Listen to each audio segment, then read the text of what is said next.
So guys কি অবস্থা আপনার সকলে ভালো আছেন? আর আমি ভালো আছি গাইজ। দেখতে পাইতেছেন আমার আইডিতে মোটামুটি 446 ডায়মন্ড আছে। এখান থেকে গাইজ একটা মাংলি ক্রিম করে নেবো। এখান থেকে গাইজ আমার কাছে দেখতে পাচ্ছেন 400 পুরো 96 ডায়মন্ড আছে। আর আজকে চলে আসছে ভাই, এখান থেকে বাইর করতে হবে বয়ে পাস মারাথন চলে আসছে গাইজ। ইউটিউব দিয়ে দেখতেছেন গাইজ, সকলে সাবস্ক্রাইব করে দেওয়া যাবেন। আর ভিডিওটা ভালো লাগলে ভাই সকলে একটা লাইক করে দেওয়া যাবেন। আর আপনার লাস্ট পর্যন্ত দেখুন গাইজ কীভাবে বাদে না বাদে। এখানে গাইজ স্পিন মারতে আসি কোনো বাদ ছিল না, বাদ দেবে পারে কি না পারে ভাই এটা সঠিক জানি না। আমি বাদতেও পারি না বাদতে পারি, যেহেতু সকলে মারতেছি আর কি।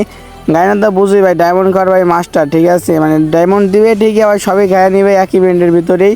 আর এখানে ভাই স্পিন মারতে আসি কোনোভাবে ভাই বাদ ছিলই না, মানে বাদ দিয়েছেই না ভাই। 40 ডায়মন্ড মারতে আসি, মানে মেন বিনিময়ের উপর দিয়ে যাইতেছে বড় বিনিময়ের, কিন্তু বাদ দিয়েছে না ভাই, ঠিক আছে। বই বসে যে বাদবে এটা বাদ দিয়েছে না গাইজ। বাদলে ভাই যে টোকেনগুলো বাদছে আগে, এখানে সবগুলো ভাই লাভ হয়ে যেত আর কি। এখানে ভাই কোনো বাদাবাদি কোনো সিনই চলতেছে না। এখানে ভাই ওয়েট করে দেখতে হবে ভাই বাদে কি বাদে না। এরপরে আবার মারা শুরু করছি গাইজ। কোনো ভাই বাদ দিয়েছিলই না, মানে বাদ দিয়েছিল না, সেখানে ভাই আরও ভাই চেষ্টা করতেছিলাম। বাদে ভাই কোনোভাবে ভাই কাজ হবে না, কারণ বুঝতেই পারতেছি গাড়ি না দেবে না আমারে। আর এখানে গাইজ দেখতে পাইতেছে এরপরে চলে যাবো আমার ইভেন্টের ভিতরের দিকে। আর এখান থেকে গাইজ লাস্ট স্পিনটা মারা দিচ্ছি। এখানে লাস্ট স্পিনটা কি গাইজ বাদে কি বাদে না, তারপর এখান থেকে বাদে নাই গাইজ, কোনোভাবে বাদ দিয়েছিল না। এরপরে চলে যায় ভিতরের দিকে। এখানে ভাই বয়ে পাসটা দেখবো কতটা সুন্দর ভাই, তোমরা দেখলে কেন বুঝতে পারবে। এখান থেকে ভাই মেয়ে বান্ডেলটা পুরো অস্থির লেভেলে লাগতেছিল, যেহেতু মাম্মির মতন লাগতেছিল আর কি, মানে জড়ানো আছে টেপ দিয়া।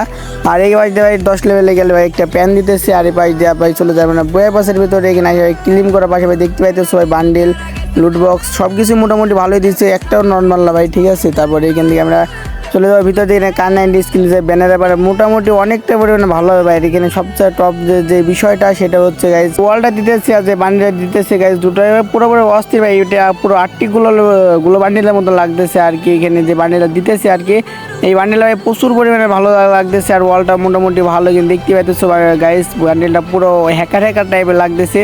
আজকের ভিডিওটা এই পর্যন্ত, দেখাবে নেক্সট ভিডিওতে। ধন্যবাদ গাইজ, টাটা।